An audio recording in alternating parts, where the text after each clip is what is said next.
संस्कृत भाषा उसके उत्थान के लिए हम लोग क्या कर सकते हैं।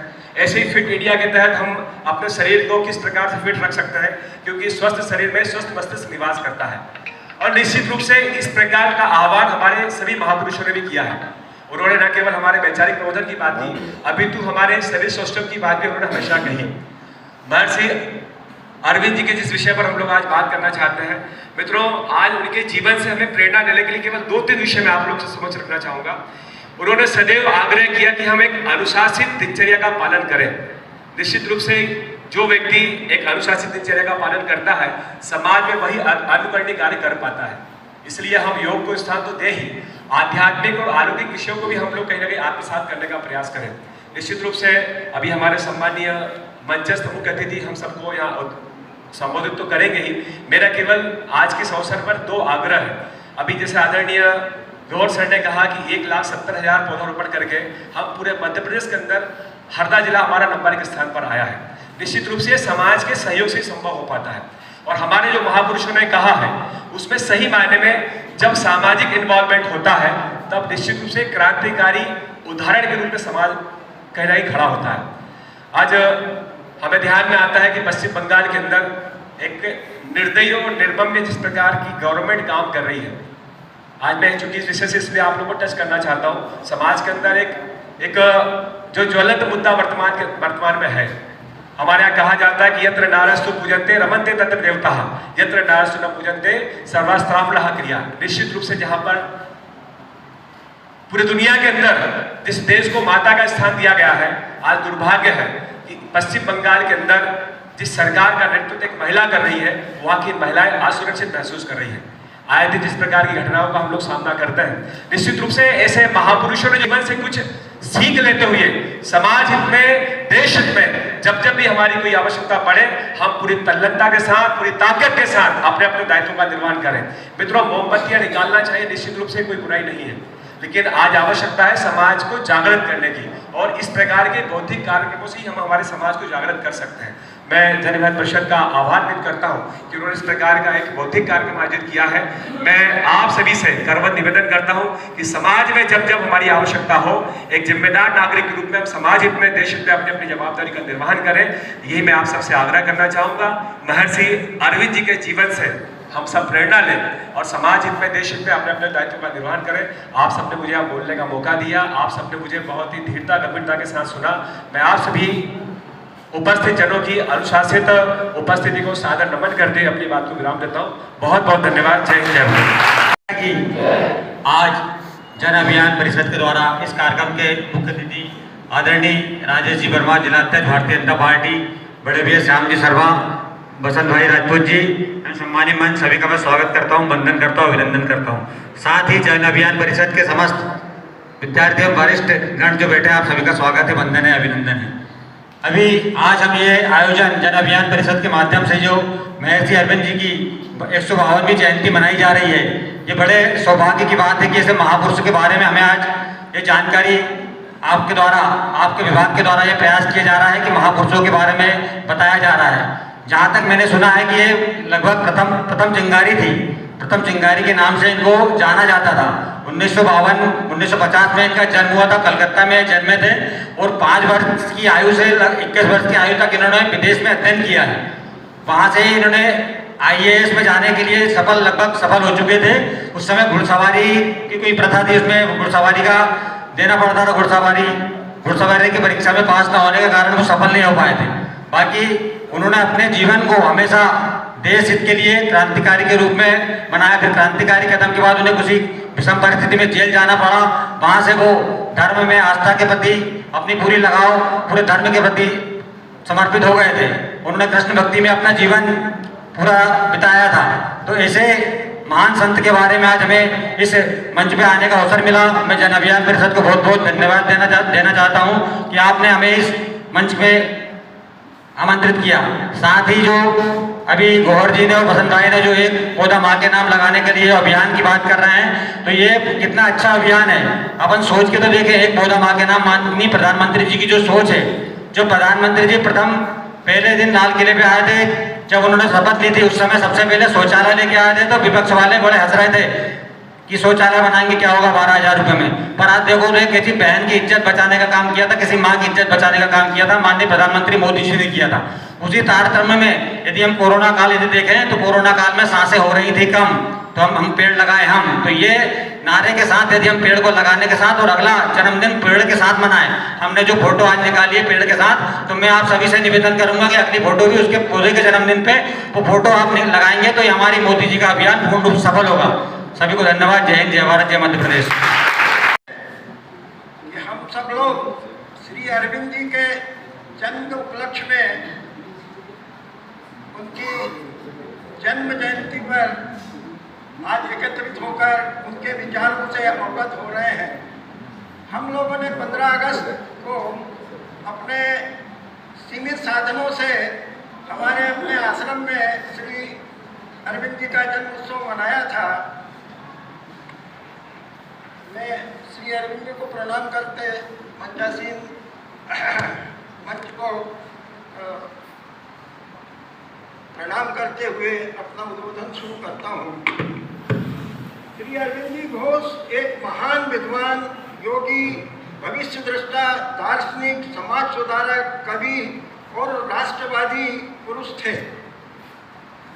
इनका जन्म 15 अगस्त 1872 को कलकत्ता में दार्जिलिंग में एक बंगाली कायस्थ परिवार में हुआ था। डॉक्टर कृष्णाधन घोष और स्वर्णलता देवी जी की तीसरी संतान थे।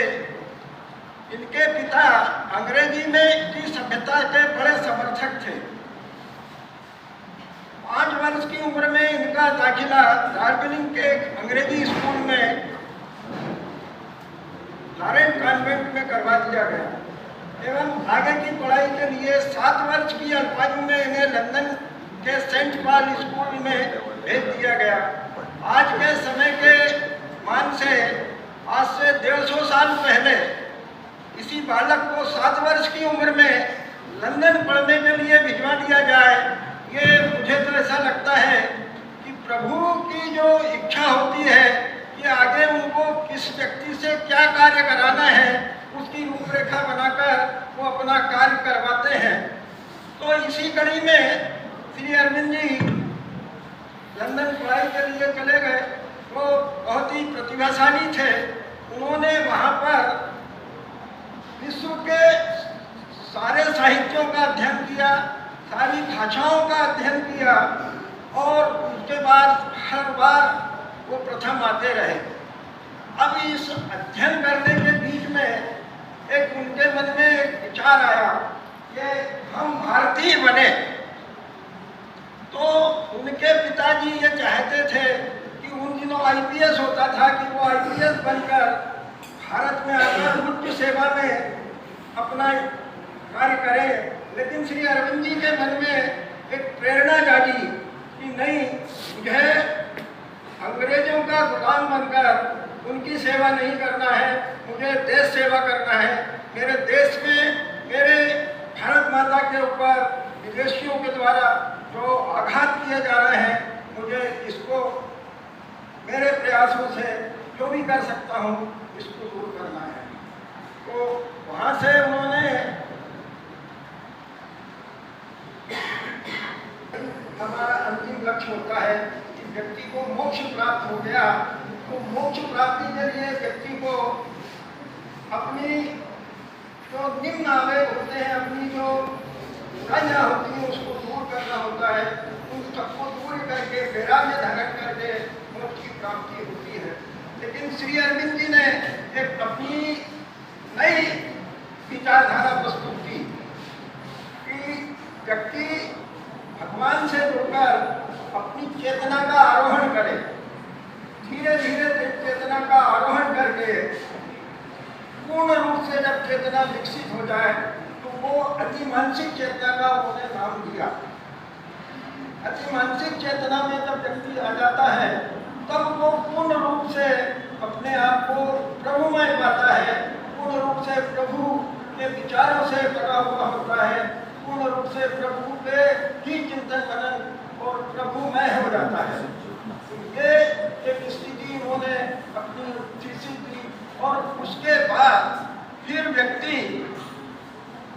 को ये प्राप्त होने के बाद फिर वापसी पृथ्वी पर मतलब वापसी आकर फिर हर जन के लिए उस स्थिति को लोगों को समझाना और स्थिति को करना हमारा ऐसा मानना है।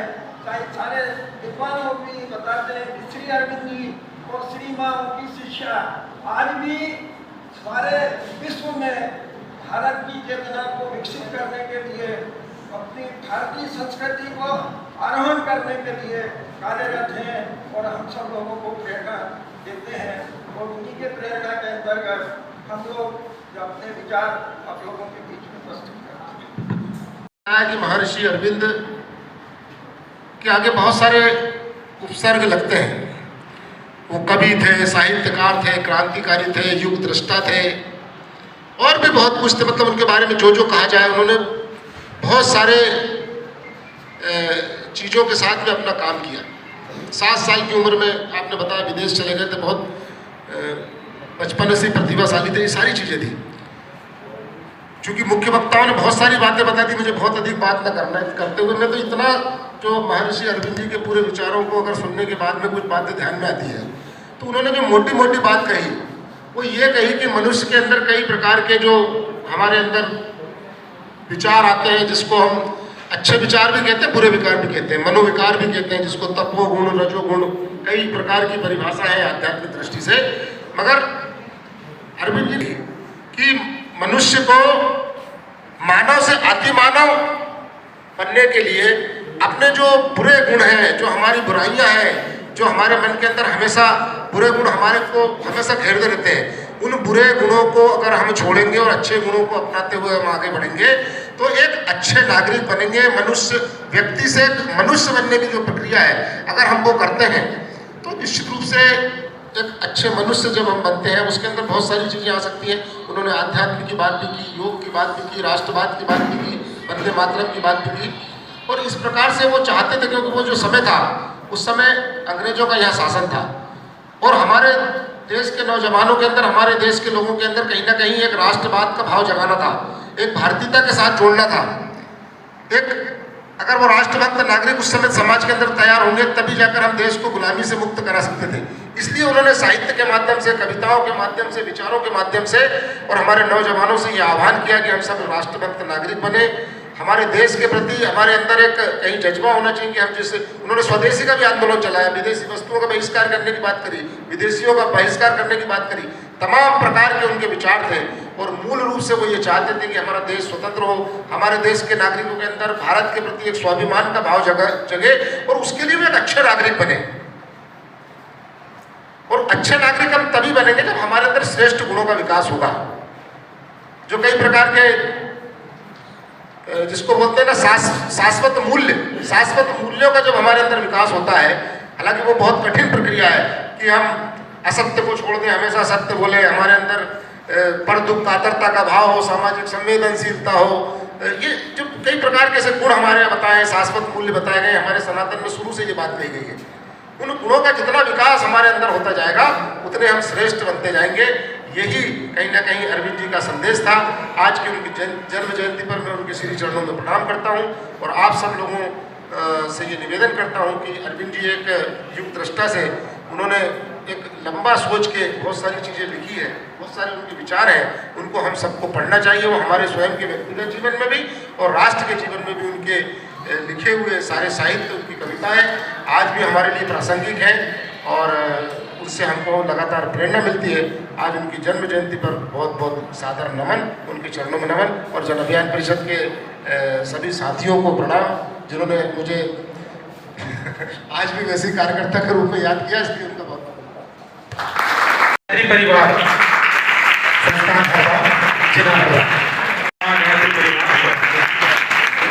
इसके तत्पश्चात हस्तकला आर्ट सर्च डेवलपमेंट समिति हरदा विकासखंड हरदा, जय माता दी गणगौर युवा मंडल। जी आपसे भी निवेदन है, आप भी सम्मान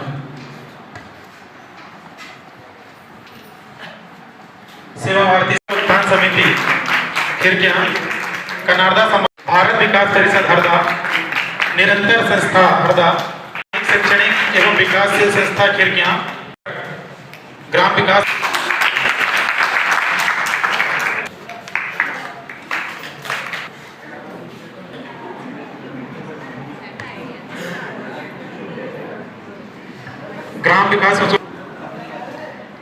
प्रशोधन समिति जो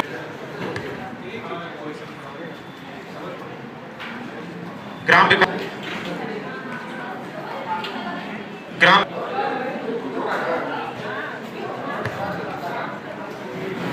सभा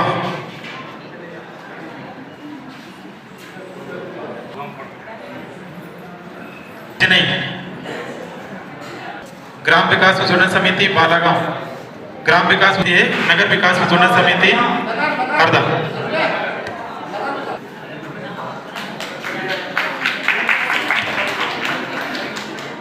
ग्राम विकास प्रशोधन समिति नवांकुर संस्था खेड़ी नीमा, प्रयास सामाजिक तो उनसे निवेदन है कि आप दर्शक दीर्घा में बैठ जाएं। अभी सभी के सम्मान के बाद एक बार पुनः BHW तृतीय वर्ष में प्रवेश करने वाले हमारे सोनी, अपर्णा पारासर, अनुकृति टेमले,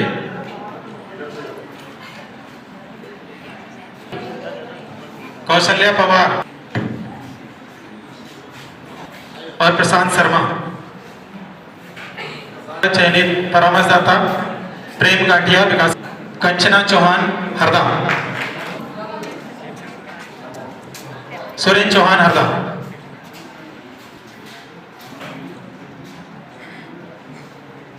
विकास खंड में MSW का कोर्स पूर्ण करने वाले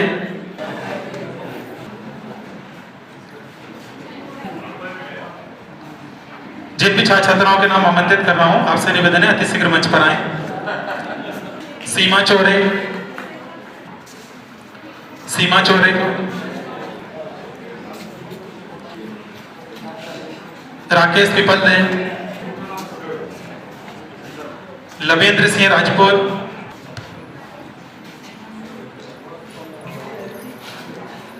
हरदा विकास खंड के छात्र छात्राएं MSW, ओम प्रकाश पिपलदे, राकेश सिंह सिसोदिया, रचना भलावी,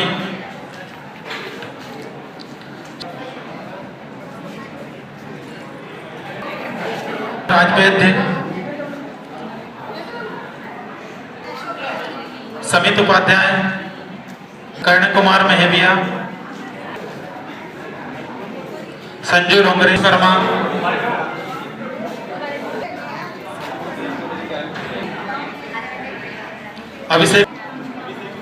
अभिषेक शर्मा, टिमरनी। हमने BHW का कोर्स करते हुए भारतीय सेना में आप पदस्थ हुए, एक बार हम आपका सम्मान करते हैं।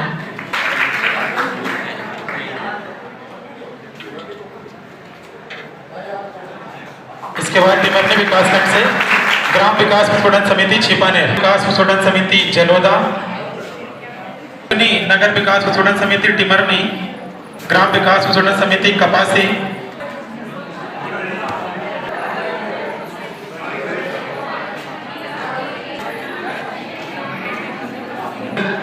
जिला हरदा में पत्र एवं स्मृति चिन्ह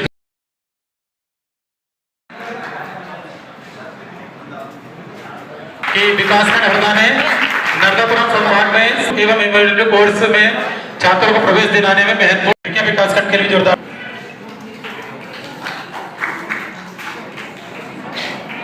हरदा जिले में पहला आदिवासी ऐसा छात्र है जो MP में पहला नंबर स्थान हासिल किया गया है।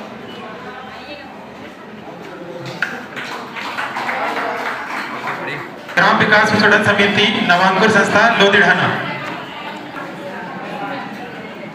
ग्राम विकास प्रशोधन समिति कोही नवांकुर संस्था विकासखंड टिमरनी,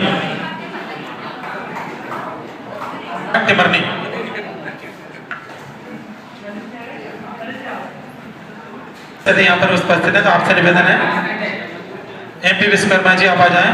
न्यू ज्ञान शिखर समिति विकासखंड हरदा, पुनः एक बार तिमंडी विकास खंड के पांचों मेंटर्स से मेरा निवेदन है कि वो मंच के समीप जी भी आ जाएं और अपना यहाँ पर मंच से निवेदन है खिड़कियां विकासखंड के ग्राम विकास प्रशोधन समिति अजनास रैयत और ग्राम विकास